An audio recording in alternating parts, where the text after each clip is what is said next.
amigos, continuamos en este nuestro empeño de pensar el Perú y sus posibilidades. ¿Cuántas veces nos hemos sentido frustrados nosotros o algún familiar que, teniendo la expectativa de una nueva profesión, un nuevo oficio, se matriculó en uno de estos tantos institutos que hay en Lima o en cualquier ciudad del Perú? ¿Y cuántas veces descubrimos que eran falsos, que no tenían ni siquiera la base del conocimiento que necesitábamos para salir adelante? ¿Alguna vez se ha enterado usted que en una selección para un trabajo decidieron contar solamente con los chicos de una selecta universidad privada, dejando de lado a todos los de las universidades públicas? Cosas como esas truncan la carrera o el ciclo de vida y truncan la carrera de las personas, la vida productiva de las personas. De eso estamos hablando hoy en esta segunda parte del ciclo de vida. Así es, y el problema es que con esta explosión demográfica que hemos tenido, con el gran número de peruanos, con el gran número de jóvenes que buscan, piden y necesitan educación, hemos tenido del otro lado una explosión de universidades. En 1980, por ejemplo, teníamos solo 35 universidades, 25 universidades públicas y 10 privadas. Ahora tenemos 76 universidades, de las cuales 45 son privadas. Ajá. Y no todas de la misma calidad. Muchas son de tiza y pizarrón, les llaman. Sí, bueno, tiza y pizarrón, pero peor todavía cuando llegamos a los institutos tecnológicos. Ahí se ha habido una explosión con casi ningún control de calidad. Sí, y yo estoy pensando en otro lado del mismo problema. Imaginemos lo que puede significar para un adolescente que migra de la sierra a una ciudad grande, a Lima, qué sé yo, y trae como bagaje su lengua materna, que es el quechua, a la que va a tener que renunciar porque acá es un hándicap, es una piedra en el zapato, ¿no? Claro. Es decir, al margen del drama cultural que eso significa y del drama personal, las implicancias que eso tiene en cuanto a truncarle una posibilidad que él lleva desde su nacimiento, ¿no? Quiere decir en realidad que los bloqueos que se producen a lo largo del ciclo de vida no solamente empiezan al principio, vienen a la infancia, sino también nos agarran así de sopetón, por decirlo de frente, cuando tratamos de empezar a prepararnos para la vida de trabajo. Tenemos ahora algunas frases de los expertos a los que hemos invitado para ayudarnos a pensar en este ciclo de vida. ¿Qué posibilidades tiene realmente una niña indígena peruana en un país como el Perú? Está aumentando el número de familias manejadas solo por mujeres. Casi una de cada 4 familias peruanas no tiene un hombre al frente, tiene una mujer al frente. Pero si no se cuida la universidad pública y sigue deteriorando su calidad, llegará el momento en que casi toda la gente que tenga recursos estará en la educación privada y la gente que no tenga recursos estará en la educación pública. Podríamos decir, mira qué escuelas tienes y te diré qué concepto de peruano tienes. Cuando yo le pregunté al viejo Amut cuáles eran los 3 principales problemas de salud de su tribu, y entonces me contestó y me dijo, 3 problemas. El primero, 5 enfermedades de nuestros camellos. Le pregunté problemas de salud de la gente, de las personas, no de los animales. Y el viejo me miró, se sonrió y me dijo, si se mueren los camellos ya no hay nada. O sea, la subsistencia en la vida, todo aquello que signifique poder subsistir en la vida, es el ingrediente principal para la salud. Y apenas el 12% de personas con discapacidad, de peruanos con discapacidad, han recibido alguna vez algún servicio de rehabilitación. Pero también hay que entender que una mala educación, aunque sea gratis, o una mala formación para el trabajo gratis, tampoco sirve. Lapidario León Trachtenberg ha dicho, mira qué escuela tienes y te diré qué país tenemos. ¿Qué te parece? Duro, pero realista, como suele ser Trachtenberg. Ahora, entiendo que él desarrolla un poco más alguna de estas ideas. Sin duda, desarrolla mucho, en un momento lo vamos a ver, pero efectivamente, siendo realista, está poniendo el dedo en la llaga, ¿no? Está viendo la parte más dura de toda esta frustración que solemos tener con la educación. Claro, pero además de eso, el mismo León Trachtenberg en muchos de sus artículos y trabajos ha planteado cuáles son las salidas, y no requieren realmente una capacidad extraordinariamente intelectual o así, o algo muy rebuscado, son soluciones de sentido común. Ajá, pero otra vez tropezamos con la misma piedra, la heterogeneidad de la que hablaba hace un momento Rafo. ¿No es cierto? No es lo mismo escuela en Lima que escuela en Chumbivilcas o en cualquier otra parte del Perú. Para empezar, la diversidad de climas que existe en el Perú ya te obliga a pensar en calendarios escolares diferentes, ¿no? Para ir a lo más elemental, a lo más simple.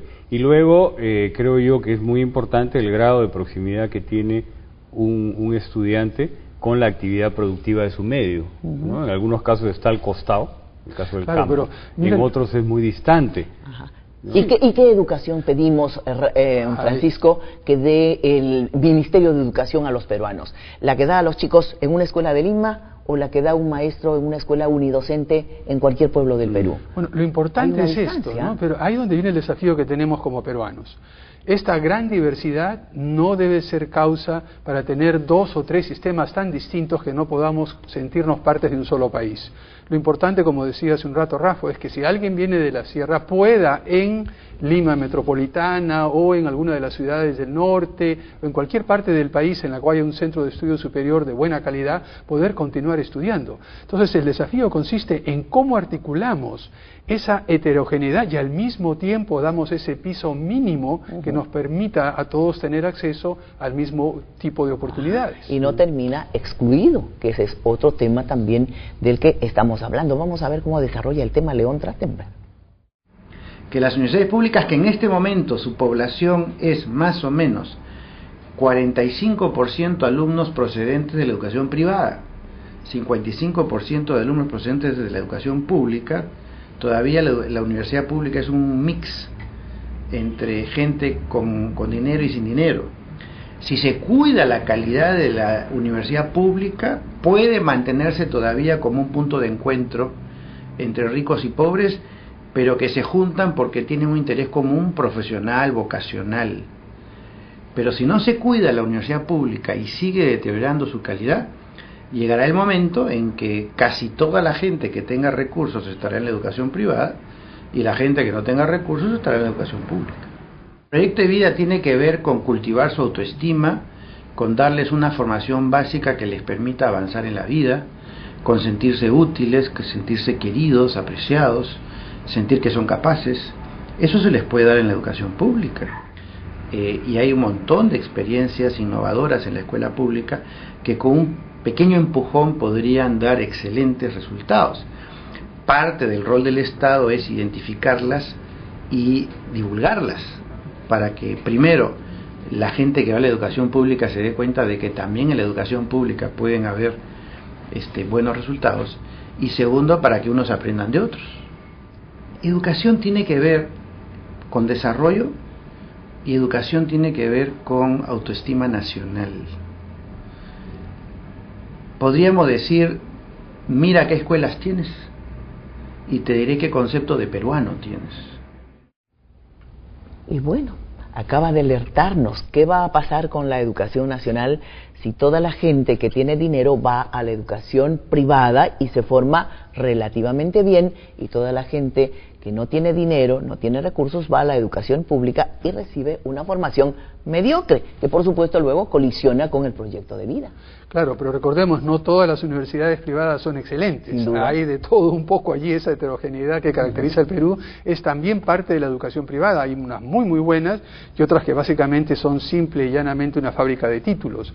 Lo que yo creo es que con este boom que hay de universidades privadas, muchas de ellas creo que medio fantasmales o virtuales, por llamarlo con una palabra de la modernidad, es una palabra generosa. Es que efectivamente están hiper segmentando y aislando al estudiante en una cápsula medio narcisista, porque lo hacen sentir como que va a ser, por ejemplo, el gran marquetero, el gran publicista, y no le debe interesar nada más que eso.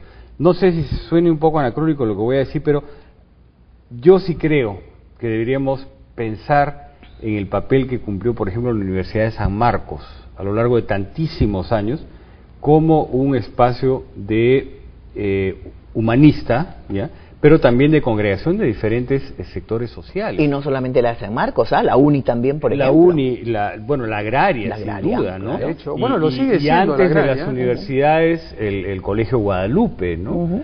Entonces, creo que hay toda esa huella de la institución educativa que de repente, por este concepto medio banal de modernización de la carrera universitaria, se está perdiendo irremediablemente. Hemos invitado a un experto en educación superior, que es Jorge Capriata, para que nos ayude a abrir un poco más el panorama en este punto. Vamos a verlo.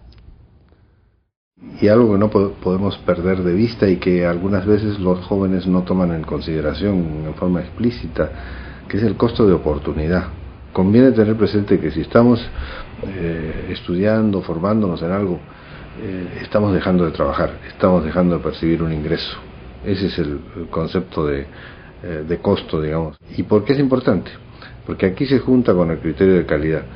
Si nosotros dejamos de tener un ingreso para adquirir una formación de buena calidad, quizás estamos haciendo una buena inversión. Pero si dejamos de tener un ingreso para adquirir una formación de mala calidad, la decisión evidentemente sería mala, en el sentido de que perderíamos el ingreso y el tiempo que hemos dedicado a esa formación. Para tener una buena formación, digamos, para el trabajo, es una educación básica sólida, bien cimentada, etcétera. Puede ser de distintos niveles, en algunos casos puede ser una muy buena educación primaria, con algunos años de secundaria, o una primaria y secundaria completas de muy buena calidad. Todos esos elementos garantizan la calidad de la formación posterior y eventualmente el potencial acceso al mercado. Porque, por ejemplo, al implementarse un proceso de revalidación de los institutos superiores tecnológicos, se encontró que el porcentaje que podían revalidar sus credenciales para continuar funcionando como institutos superiores era relativamente pequeño. Es decir, la gran mayoría de estos institutos, públicos o privados, no reúne las calificaciones mínimas. La primera cosa es informarse. En realidad hay bastante información disponible, por ejemplo, en los portales de los ministerios de Educación y de Trabajo. Hay información disponible que permite tener una primera imagen de la situación de los centros, ¿no? Muchas veces algunos de estos centros no tienen locales disponibles, utilizan locales a medio tiempo, parte del tiempo, ¿no? Tampoco tienen equipos. Y evidentemente si a usted le van a enseñar, por decir una ocupación, un oficio que requiere del uso de equipo, no le pueden hacer una enseñanza teórica. Pero también hay que entender que una mala educación, aunque sea gratis, o una mala formación para el trabajo gratis, tampoco sirve. Jorge Capriata decía que ni aún gratis vale tomar una mala educación y que hay que informarse. Así es que le dejamos la tarea. Hacemos una pausa.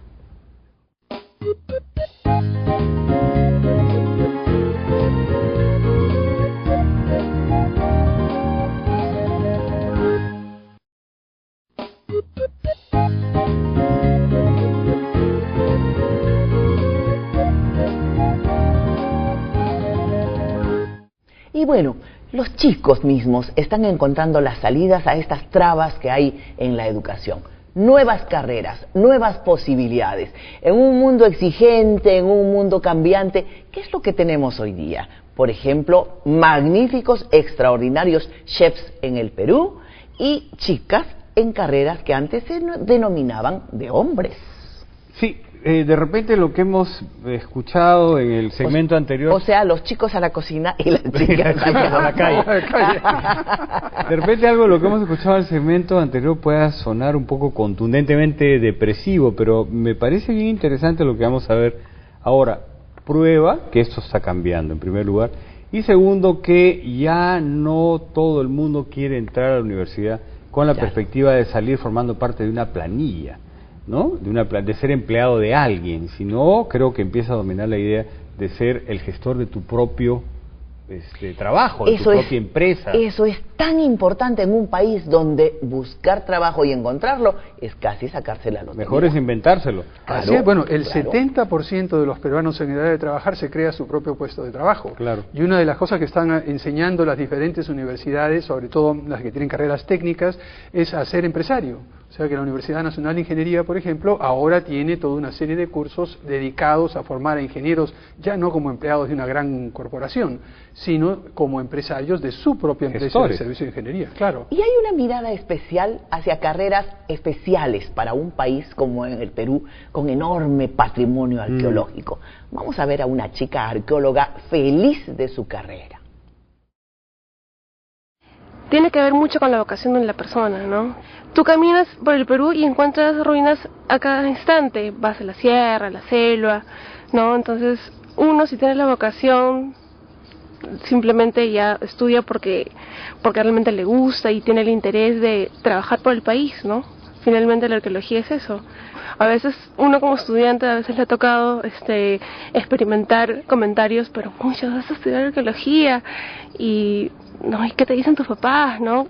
Bueno, eso es algo que también uno está peleando porque tú sabes que quieres hacer esto y vas a encontrar siempre los medios para los cuales siempre vas a salir adelante, ¿no?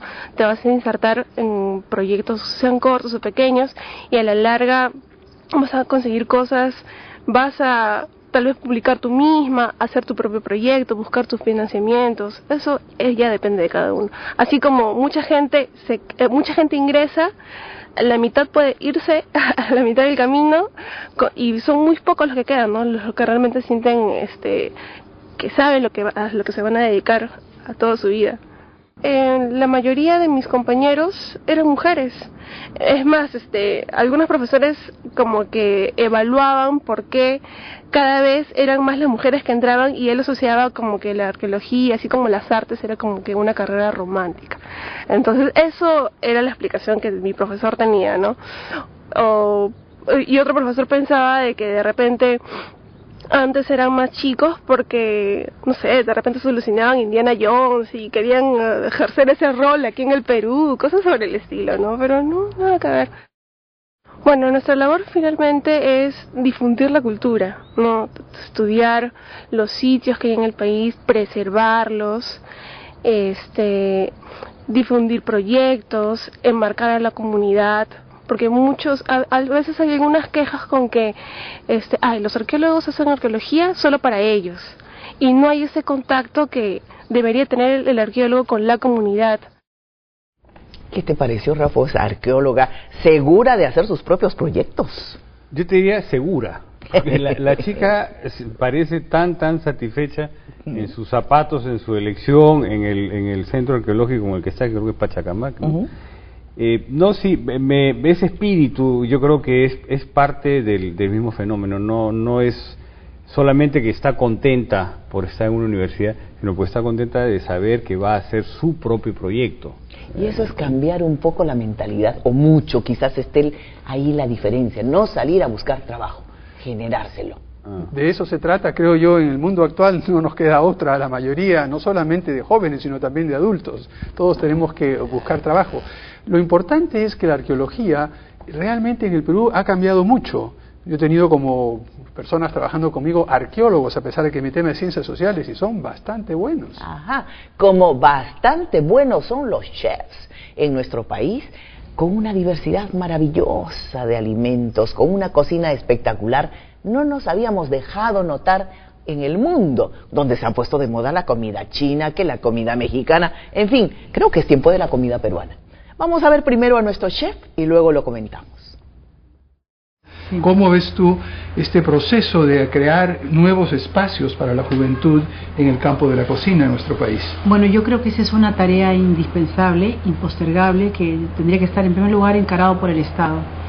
Si consideramos que la gastronomía es importante y puede llegar a ser mucho más importante de lo que hoy apenas empieza a dibujarse, pasa por el hecho de que hay que crear en las regiones más importantes en una primera etapa escuelas de cocina que pongan en valor la gastronomía local, que la mejore, que la revalorice, y que a partir de insumos que no han ingresado aún a sus cocinas, pero que están ahí permanentemente en las cocinas caseras, ingresen de manera, adecuada a que sea parte de la oferta gastronómica.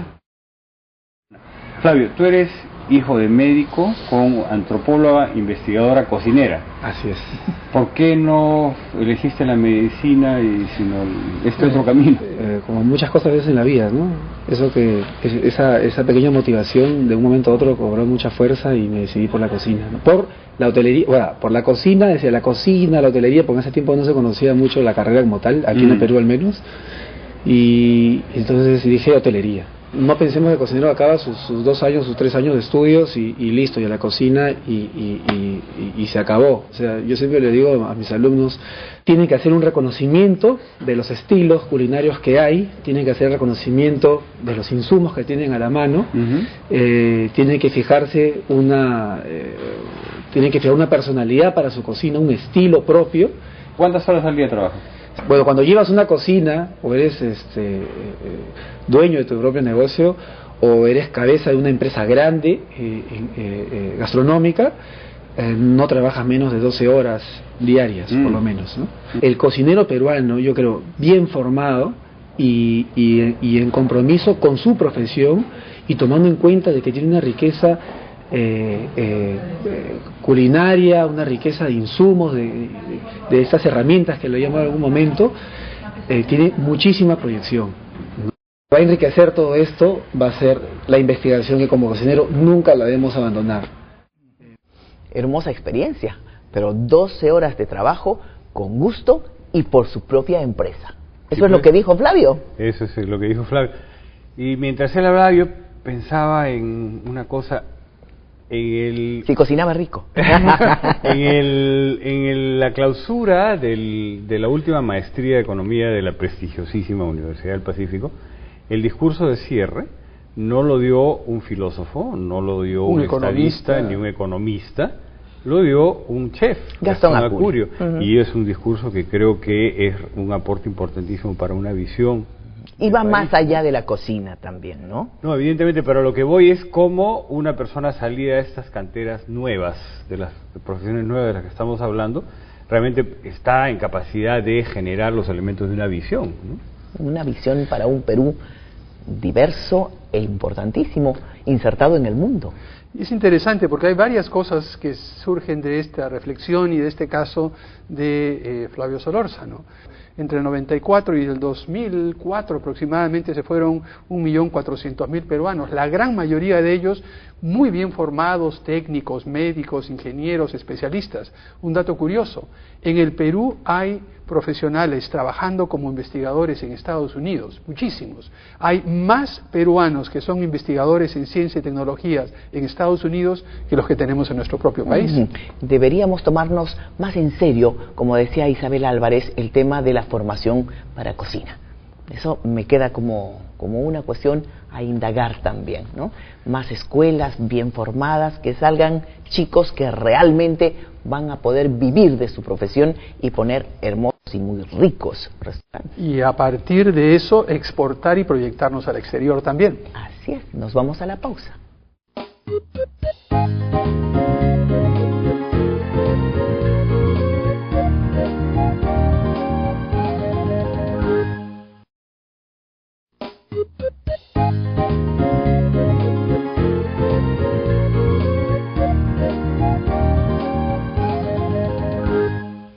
Entre las vulnerabilidades más puntuales se ha anotado de las mujeres. Y por mucho tiempo se ha dicho, pues, la mujer es el sexo débil. Lo que vemos hoy que con un tremendo empuje, la mujer está abriéndose campo. Y lo dice cada una de las chicas, de las personas, de las mujeres que decide asumir su propia vida de una manera distinta, saltándose todas las vallas. Sí, tú empezaste este programa como ejemplificando lo que es ciclo de vida, poniendo el caso de gentes que se han sentido frustradas porque eligieron un centro de educación superior equivocado, malo, o porque fueron discriminadas, por así decirlo, frente a una posibilidad de trabajo porque no venía de una universidad privada prestigiosa, ¿no? Imaginemos lo que significa para una mujer una situación similar. Aplicar a un puesto y por su condición de mujer no acceder a él, o saber que está desempeñando una función pero que le ponen como condición de repente tácita para continuar en ese trabajo no salir embarazada, ¿no? Cosa que ocurre todos los días todavía en nuestro país. Bueno, está ocurriendo eso, pero ya lo que estoy viendo es que las mujeres están igualando y superando a los hombres en muchos campos. En los campos de administración, en muchos de los campos de ingeniería, ahora son las mujeres las que sacan los primeros puestos, las mujeres las que terminan la carrera más rápido, la mayor cantidad de administradoras, por ejemplo, que tenemos en universidades de prestigio en nuestro país, son en su mayoría mujeres. Esto empieza a cambiar y hay que esperar que se extienda a lo largo y ancho de todo el país. O sea que poco a poco iremos haciendo que la fuerza de la situación venza esas restricciones que acabas de anotar, que se vean obligados a recibir a una mujer porque es la primera, porque tiene las mejores notas, porque tiene mejores méritos, más méritos que los otros postulantes. Así es. Bueno, ¿no? Sí. Yo no sé, yo siempre paro muy atento al uso del lenguaje y me sorprende cómo en las chicas jóvenes ahora se habla de la perspectiva de género, ¿no? De una manera completamente corriente, como que ya está incorporado eso, ¿no? A ver, vamos a verlo. Tenemos justamente le hemos hecho una pregunta a chicas, vamos a ver cómo nos responden. Realmente es un pensamiento retrógrada. Sabes bien claro que las mujeres pues estamos a la misma par de los varones, no tiene nada que ver. Las mujeres somos aptas para estudiar cualquier tipo de carreras, o sea, el género no tiene ninguna implicancia, ninguna influencia en la carrera que optes. O sea, las carreras se determinan en cuanto a las capacidades intelectuales y eso no varía en hombres o mujeres. Primeramente fue una desventaja, ¿no?, frente a los hombres, pero creo que ahora las condiciones son para ambos iguales, ¿no? Porque yo estudié una carrera de hombres, una ingeniería metalúrgica y creo que me va muy bien. Bueno, yo creo que la mujer ya está tomando un papel importante, ¿no?, en lo que es el mundo y tiene derecho a superarse igual que los hombres, ¿no? En la sociedad que ahora vivimos, ya no puede haber solamente carreras que pueden estudiarse por hombres o solamente por mujeres. Creo que todos somos iguales y cada uno tiene derecho a estudiar lo que quiere y hacer lo que verdaderamente no le gusta. O sea, la mujer está sobresaliendo bastante ahora, ¿no? Ya no es como antes. Creo que es un gran ejemplo ver que mujeres ahora estamos tomando la posta, ¿no? No, nada que ver. Ahora las mujeres también, no hay problema. Bueno, después de ver a estas chicas, eso de la vulnerabilidad de las mujeres va quedándose de lado. Estará restringida solamente a algunos ámbitos, por ejemplo, mujer, madre sola, criando a todos sus hijos, pero no más. Estas chicas que acabamos de ver no tienen nada de vulnerable. Para nada dejadas de lado. Sí, yo no sé, pienso que esto de la vulnerabilidad también, como todo, es relativo, ¿no? Creo que bajo una perspectiva tradicional, efectivamente, la mujer es vulnerable o es más vulnerable y si es pobre lo es más todavía, pero esto está cambiando radicalmente, esencialmente. Pienso a la misma vez que hay otro tipo de vulnerabilidades que tienen condicionantes, llamémoslo así, intrínsecos. Pienso en una discapacidad, una persona que es hemipléjica, por más que vaya a ser influida por el entorno en el que está a favor o en contra, es hemipléjica. Así es, eso, ¿no? Sí. La mujer es mujer, pero eso no es condición de ninguna clase de discapacidad. Pero eso también está cambiando. No solamente se trata de discapacidad en el sentido físico, el tener algún problema físico que le impide a una persona desempeñarse claramente, es también todo el condicionante social que ve a esas personas como algo menos, esa connotación de minusválido que se usaba antes, que ahora se utiliza discapacidad en general, abarca toda una gama de condiciones que van desde un ligero retardo mental en un extremo hasta un problema de paraplegia total en otro.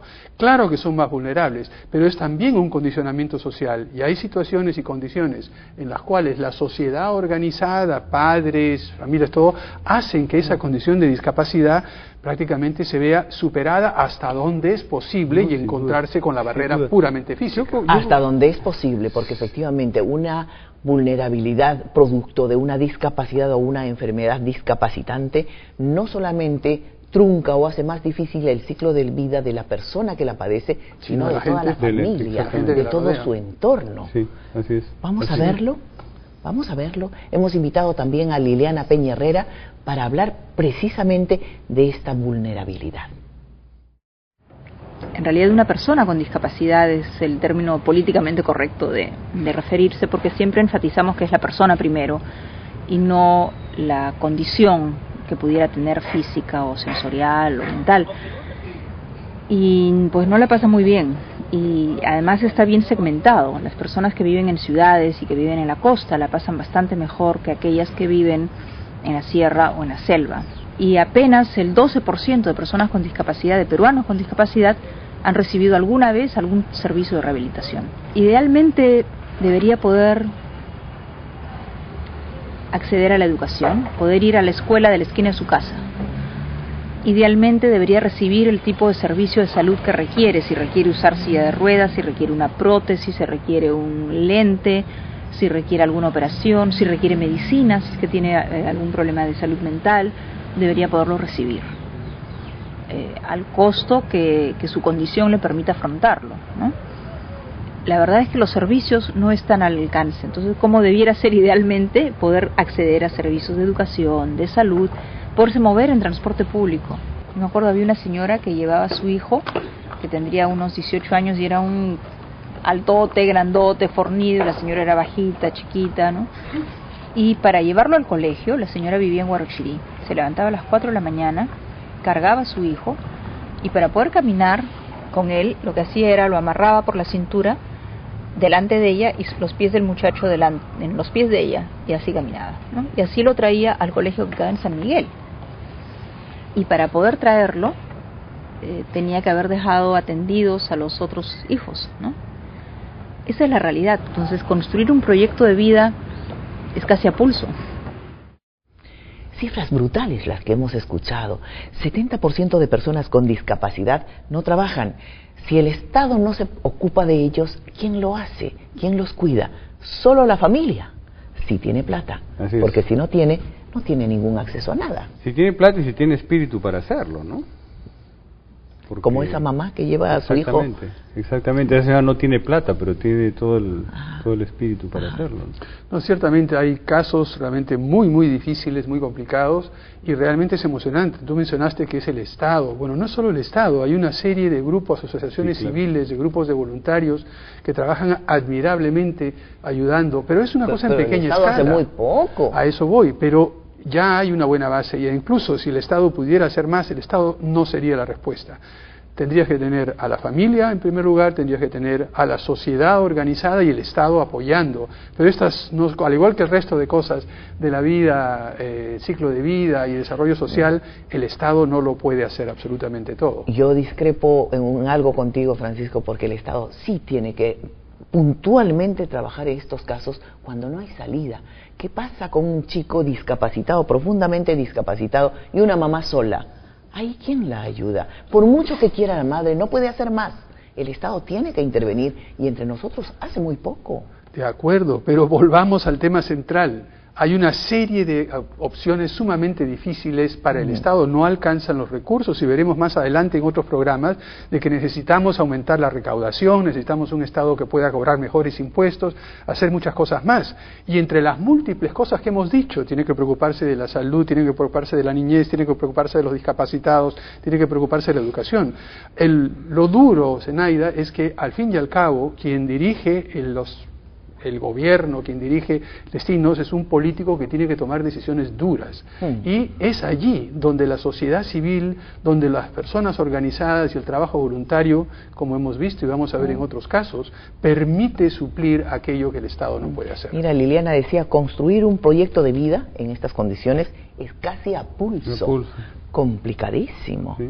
La tenemos nuevamente. Vamos a ver, nos cuentan algunas historias que a mí me parecen fantásticas. La sociedad va siendo consciente que hay que brindar igualdad de oportunidades para todos, ¿no? Y no para unos sí y otros no. Acaban de contar que un chico que tiene síndrome de Down, se llama Miki Arrasco, le acaba de dar una sortija de compromiso a su novia, que también tiene síndrome de Down. Los dos trabajan y han juntado sus ahorros y están pensando en casarse, ¿no?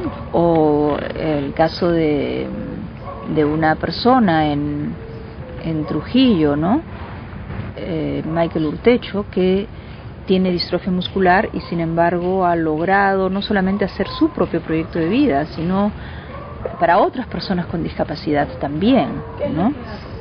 Él ha hecho una panadería con apoyo de un proyecto del Banco Mundial. Cosas de esas se pueden hacer y en fin, hay muchísimos otros ejemplos, ¿no?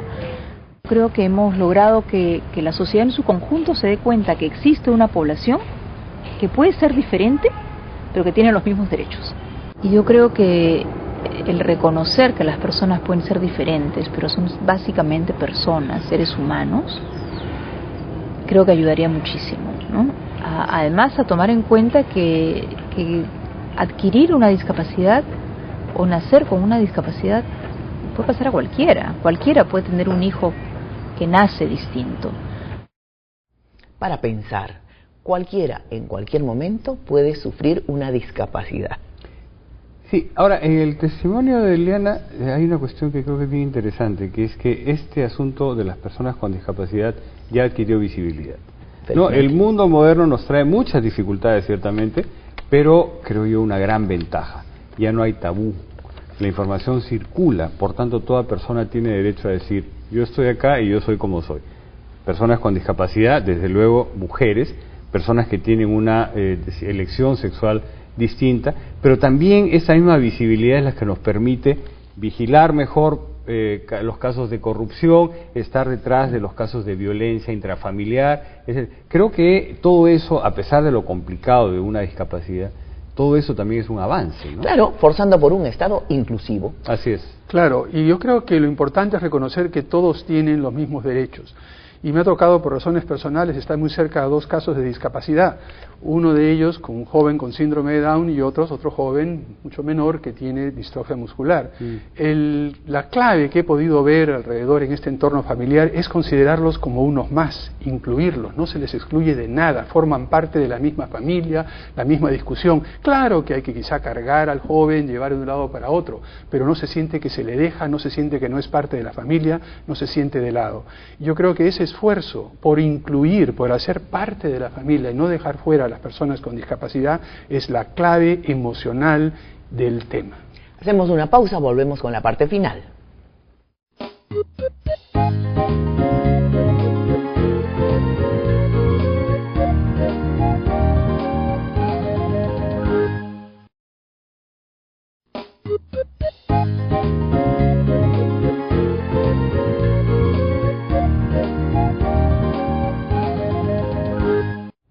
Punto culminante en el ciclo de vida es el adulto mayor.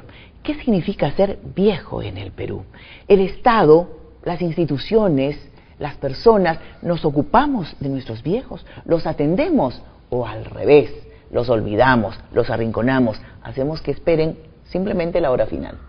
No, yo creo que eso es realmente terrible. Tenemos que pensar en cómo hacer uso de los adultos mayores, de las personas que continúen siendo personas útiles para toda la sociedad. Eso es un problema ahora. Tenemos 1 de cada 15 personas como adultos mayores.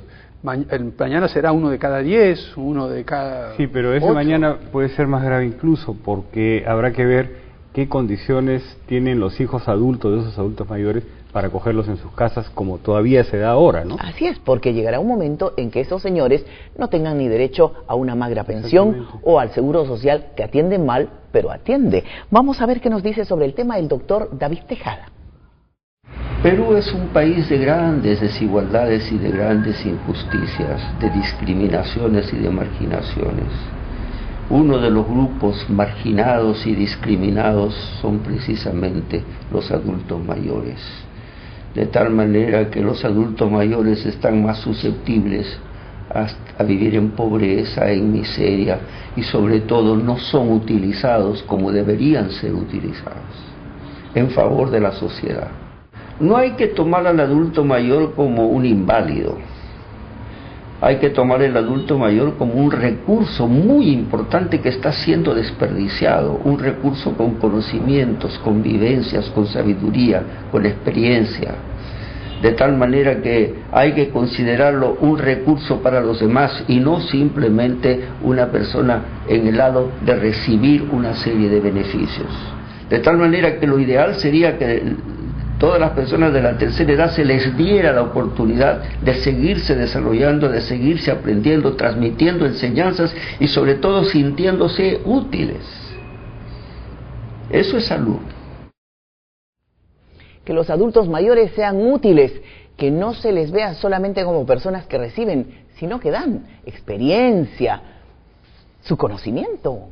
Tenemos que cambiar de actitud, de pensar en los adultos mayores como alguien a quienes tenemos que cuidar para incorporarlos a la vida activa. Me imagino que podría hacerse con adultos mayores trabajando en guarderías, ayudando y dándoles una pensión y quizá alguna cantidad de dinero adicional por una colaboración, un trabajo que hagan ayudando a la comunidad. Pero hay experiencias hermosas, sencillas y que se han desarrollado inclusive casi al margen del Estado, en Lunahuaná. Sí. Tú has estado, las has encontrado. Así es. Sí, bueno, vamos a ver un par de casos de personas de edad bastante avanzada que están bien, pero que nos obligan a pensar cuánto mejor pudieran estar si es que en su ciclo de vida se hubieran dado ciertas condiciones elementales, digamos, de bienestar que ellos no tuvieron, ¿no? El señor Félix Cama, además, es un investigador de arqueología, en Incahuasi, ha superado una discapacidad, tiene una sordera que es muy notoria, pero más allá de eso, igual ha desarrollado su vida. Los vemos. Lunahuaná es un valle verde y sano y eso quizá explique la longevidad de muchos de sus vecinos. Estamos en pleno siglo XXI y se supone que cerca de una de las utopías de la modernidad como es el estado de bienestar. Sin embargo, doña Juana Rosa y don Félix no han conocido el estado de bienestar y en realidad casi no han conocido ningún estado.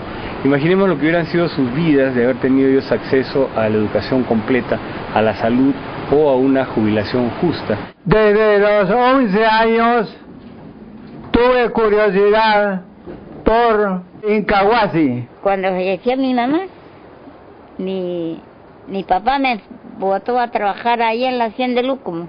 A servir, a criar 2 chicos. ¿Y ahí dejó el colegio? Ahí me enseñaban un poquito. Doña Juana Rosa, viuda de Nolasco, tiene 85 años. Ella aprendió a hacer pisco cuando tenía menos de 20, al momento de casarse con don Pedro Nolasco, quien hereda una bodega que en ese entonces ya era antigua. Don Félix Cama tiene 88 años de edad, quien más ha investigado y con mayor seriedad la historia de este valle, sobre todo en sus aspectos arqueológicos, a partir del conjunto de Incahuasi. Las vidas de ellos se han hecho a punta de lucha a pulmón, una lucha individual solo sostenida en redes familiares y sociales, pero no insertadas en una red mayor, pública, que les hubiera podido garantizar una vida de mayor calidad. Lo hemos visto desde que yo tengo esa razón de investigar acerca de no solamente de Incahuasi, sino del origen del nombre del Lunahuaná, acerca de la guerra con Chile y todo lo que es historia en Lunahuaná, ¿no? Personas que me visitan, les muestro las cerámicas variadas que específicamente en cada región. Al tenerlo esto, he tenido la facilidad de guardarlo en cajones, pero aún así mismo, cuando viajo a la ciudad de Lima, me sustraen. Usted empezó a mandar en la bodega. Sí, a ordenar pues los clientes para que vean. ¿Y para una mujer esa tarea era más difícil que para un hombre, la de dirigir la bodega? No, bueno, no es tanto porque los hombres hacen todo pues lo mismo que mi hija, pues ella también sabe de eso. Yo lo dirigía pues, cómo iba a ser. Como él era el folquero y él sabía pues la hora que iba a cortar, me decía, ¿ya estará bien? Ya pues le decía que no se pase, porque si eso se pasa ya no sirve para nada. ¿Y usted siente que su vida ha sido dulce como el vino o seca como el pisco? Bueno, de los dos. De los dos. Interesantes las vidas de estos 2 ancianos. Sí, con riesgo de contradecirme, pienso que efectivamente podrían haber tenido mejores condiciones, ¿no? Claro. Si hubieran tenido esas oportunidades del estado de bienestar y tal. Sin embargo, ahí donde los vemos, la señora anciana Treja sigue dirigiendo la producción del pisco y el señor anciano y Trejo sigue haciendo sus investigaciones y sigue liderando el tema de Incahuasi en Lunahuaná, ¿no? Yo creo que eso es muy fuerte. Ahora, hay que decir también que en el ciclo de vida tiene que ver las cuestiones culturales puntualmente. Aquí y en Sudán, el doctor Tejada trae un ejemplo del África que es muy interesante. Vamos a verlo. Pero quien me abrió los ojos para hacerme ver lo que era salud era el viejo Amut. El viejo Amut tenía más de 80 años y nunca había ido a la escuela, era analfabeto. Cuando yo le pregunté al viejo Amut cuáles eran los 3 principales problemas de salud de su tribu, era la tribu más grande nómada en todo ese desierto, y entonces me contestó y me dijo 3 problemas. El primero, 5 enfermedades de nuestros camellos. Entonces yo le dije a mi intérprete, que era el doctor Ben Yosef, le pregunté problemas de salud de la gente, de las personas, no de los animales. Y el viejo me miró, se sonrió y me dijo, si se mueren los camellos ya no hay nada. O sea, la subsistencia en la vida, todo aquello que signifique poder subsistir en la vida, es el ingrediente principal para la salud. Ahí aprendí la lección. Y el segundo problema me dijo que era agua.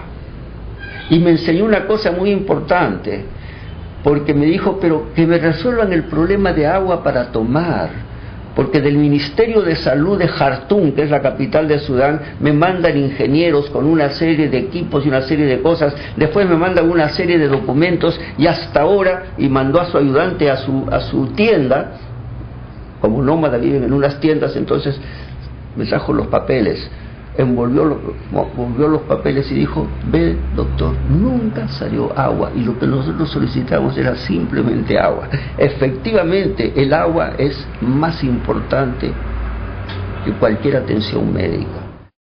Para no olvidarse, todo aquello que significa subsistencia es salud, aquí y en cualquier parte. Así es, yo creo que a lo largo de estos 2 programas que tienen que ver con el ciclo de vida, hemos examinado todo lo que sucede desde antes de nacer, la niñez, nacimiento, niñez, todo eso, y al final, ¿qué nos queda en términos de lecciones para poder entender un poco cómo es que el ciclo de vida se relaciona con las oportunidades de desarrollo? Primero, que desarrollarse es tener la capacidad de imaginar, diseñar y realizar libremente nuestros propios proyectos de vida. Segundo, que los desafíos y necesidades van a ir cambiando a lo largo de nuestra vida, a lo largo de todo este ciclo, y que tenemos que estar preparados nosotros, el Estado y toda la sociedad para responder a cada una de ellas. En tercer lugar, tenemos unas maneras muy diversas y muy distintas, no hay un solo camino, hemos visto todas las diferentes formas de poder responder a estos desafíos. Esta diversidad es muy clara y además hemos visto que el Estado solo no lo puede hacer, la familia sola, el individuo solo o la sociedad solo, es una tarea conjunta de todos nosotros. Y en el próximo programa veremos a las personas trabajando, sus desafíos y oportunidades dentro de la economía nacional. Muchas gracias por estar con nosotros.